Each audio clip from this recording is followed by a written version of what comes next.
Hey, what's good YouTube? It's your main man D-Bellboy, aka Mr. Black Ranger here, coming back at you with another Genesis video. So, last time we were here, we got in touch with our electrifying Apex Predator side with Jules. We took a look at his kit, and it's pretty much built for jungle and lane sustain, depending on where you want to play him, as well as overall as a hero. He brings good potential into a team, into the team, as well as a team fight, as well as he has great potential in 1v1s, depending on how well you maneuver him. So now same stuff, you know, different day. If you like the vids, a thumbs up is welcome but not necessary, as well as if you like the content, feel free to subscribe and hit the bell to stay updated on all things Genesis here on the channel. But like that, we're just gonna be real quick and hopping right on into today's hero. And actually she's bae number one for me. Ladies and gentlemen, I give you the beautiful and deadly Cat X.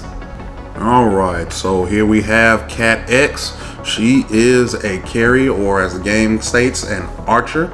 Let's go ahead and take a look at her lore and a little bit of that background, shall we? Cat X was once the ace sniper of the Human Federation. With her expert tracking skills, she hunts criminals and space pirates across the stars. Look into her background. Being injected with Amber's DNA, scans show her cells vibrating at an increased level, granting her extra movement speed and the ability to phase through obstacles. As a sniper, Cat is used to working alone. Her acute sense of the battlefield makes her a dangerous hunter. After retiring from the military, Cat became a bounty hunter, targeting criminals and ravagers. Those in her crosshairs have a very short period to live. Nothing like a dead-eye sniper to get the blood pumping in this. So let's go ahead and take a look at her skills. All right, so skill number one for her, Tracer, fires a tracker that marks the first unit it hits, exposing the unit. Hit this unit twice to detonate the tracker, dealing percentage damage equal to the unit's max health and slowing the unit. Its energy cost is 50, as well as static cooldown at 8 seconds. Her second ability is Chrono Hunter. Dashing ahead, Cat's next basic attack hits twice. The energy cost for that is 50, and the cooldown for that respectively is 12 seconds, 10, 8, and 6. Her third skill is a passive skill. It's called Stutter Step. After entering combat, Cat's attack speed gradually increases. When she exits combat, her movement speed gradually increases. Effects can be stacked several times. And then lastly, for her skill 4, her ultimate is called Fusillade. Fires a barrage in target direction. Each hit deals damage. Cat is also able to move when casting. And the energy cost respectively for that is 150, 200, 250. And the cooldown respectively is 60 seconds, 45, 30.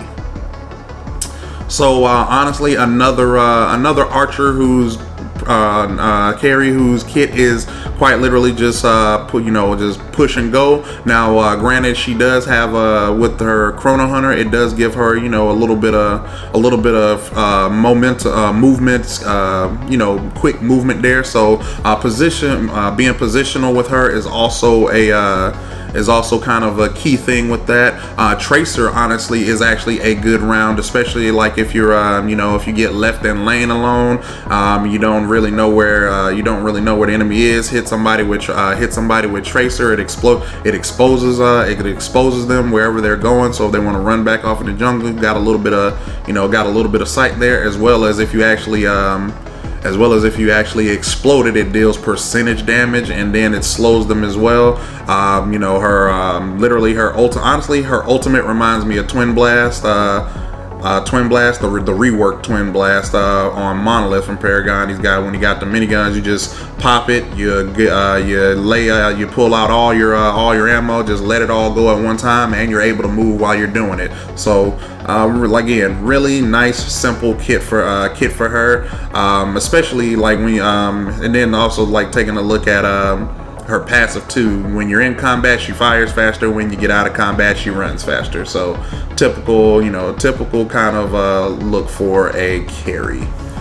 Next up, we're gonna look at the items that they recommend on her. First up, we've got Medusa's Shield. It costs 3,800 gold. It gives plus 25 attack damage, plus 50 armor. Its active is Energy Flux, grants the wearer immunity to all energy effects for 5 seconds. The second item is Plasma Blaster. It costs 5,350 gold. It gives plus 80 attack damage, plus 20% crit chance, and its passive Deadly Strike increases crit damage by 50%. The third item that we're going to take is Devil's Mutation. It costs 4,900 gold. It gives plus 30 attack damage, plus 20% attack speed, plus 17% lifesteal, and the active on it is Battle Madness. It grants the wearer 15% increased movement speed and 55% increased attack speed for 8 seconds. The cooldown on that is 30 seconds with the energy cost of 25, and the passive off that is Ruthless. Each basic attack deals additional true damage equal to 3.5% of the target's current health.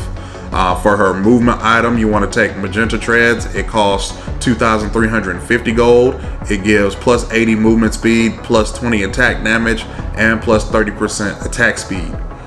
Fifth item there is going to be the Eclipse. It costs 5,500 gold, gives 100 plus 110 attack damage, and the passive on that, Take Aim. Basic attacks gain 75% True Strike, as well as the last item, Wrist Bazooka, costs 2,200 gold. It gives plus 15 attack damage, plus 15% attack speed, plus 15% crit chance. So yeah, she literally everything in this. Honestly, it's exactly what you would see for a carry.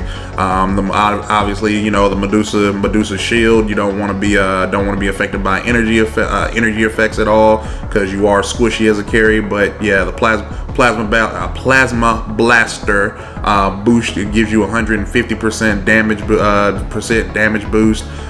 Devil's Mutation gives you that extra, is giving you extra damage with the Eclipse, fused with the Eclipse, because the passive off of Devil's Mutation and the Eclipse just straight up give you more damage, and it's pretty much cutting through armor there, since it is true damage. Magenta Treads, self-explanatory, give you that movement speed because she is more of a speedy character, and then the Wrist Bazooka coupled with the Plasma Blaster is going to give her that higher crit chance to go ahead and start dealing out that massive damage. So overall, very average items that you want to take on her. And before, again, she's a very simplified carry, especially with skills. She's just more positional than anything. So nothing too hard or too complicated about this one. And lastly, we're gonna go over here and take a look at her skill order. So Tracer, obviously you want to take that at level 2. It is going to be one of your main damage dealing skills. However, again, she is a carry, so your basic attack is what you is more so what you want to focus on.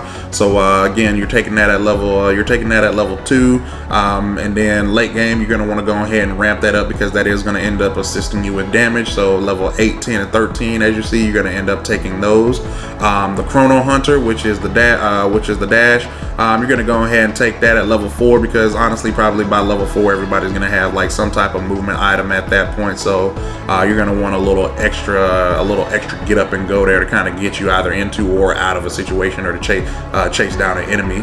And then as well, late game, you're gonna go ahead and take it the rest of the levels at 9, 12, and 14 to go ahead and space it out a little bit, give you a steadily increasing boost.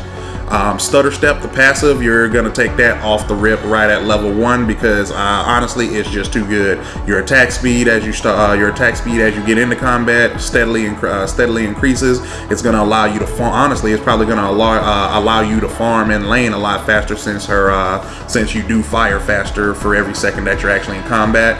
Once you get out of combat, your movement speed increases, so it's technically just pretty much gonna allow you to outrun everybody. Now, the only thing I do do, I don't know, is that if you get hit, I don't know if it resets or not, but if it doesn't reset if you get hit, then yeah, stutter step, taking that at the beginning is really good. And then obviously you want to take that you want to finish that off early, take it respectively to even it out so you can get in and get out of combat, as well as get your basic attack up, your attack speed up as fast as possible, as quick as possible. So again, level 3, 5, and 7, you're going to round that out and take those final 3 levels.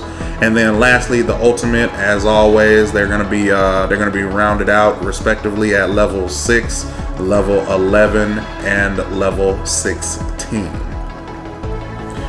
Well, guys, there it is, Cat X. However, like I said, overall, her kit is pretty standard, pretty simple. Nothing too hard you have to think about. It's literally, it's all just kind of positioning and playing it well, because like I said, you got a tracer, so you can see enemies. It'll explode. You got a chrono hunter, which is a dash on top of your movement item. She can literally run. Run away from combat. And be faster than anybody if necessary. Or when she gets into combat, she can shoot faster than just as fast. As well as with her ultimate, she can go ahead and move around while firing that, and just dump out a massive load of damage. So yeah, like I said, nothing that you don't even have to really think about it too much. Just be positionally aware, have some situational awareness, and you'll probably be more than fine with Cat X.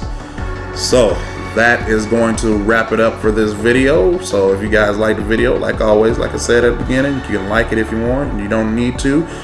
You guys just watching and me talking with you in the comments is more than enough for me.